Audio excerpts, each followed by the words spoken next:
Alright people, it's your boy Big Hurt here, and I'm finna show you how to turn your leftovers into breakfast. And we had steak and potatoes. Let's get started. First, crack 4 eggs into a bowl, season with a little salt, a little accent, some cayenne pepper, and some dried minced onions. And beat them good shot.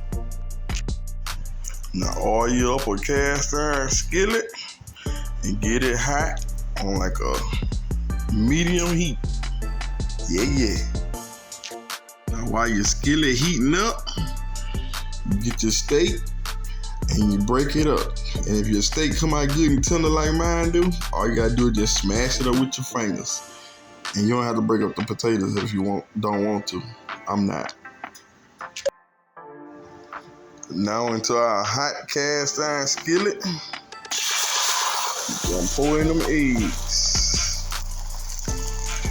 You wheel it around like that so it get over the whole pan. Then you add your cheese. You got a little cheese in. Now we're gonna throw in some potatoes.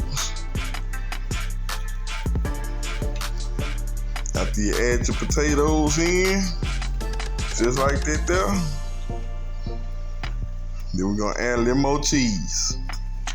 Cheese on top of the potatoes. Now you're adding your steak on top of it.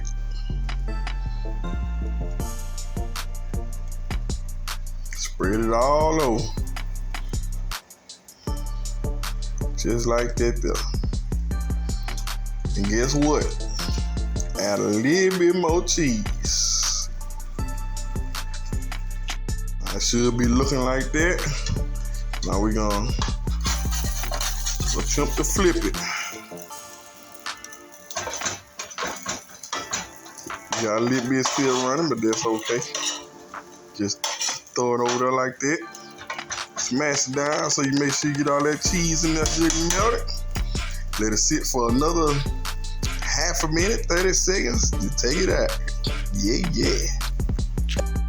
And there you have it, guys. Yeah. A steak and potato omelet. One side of it broke on me a little bit, but that's alright. It's still gonna get ate. Hey, ain't nobody perfect. So y'all like, share, comment, and subscribe. And follow me and tell me how y'all like these recipes. You heard me, Big Hurt on the checkout. Yeah.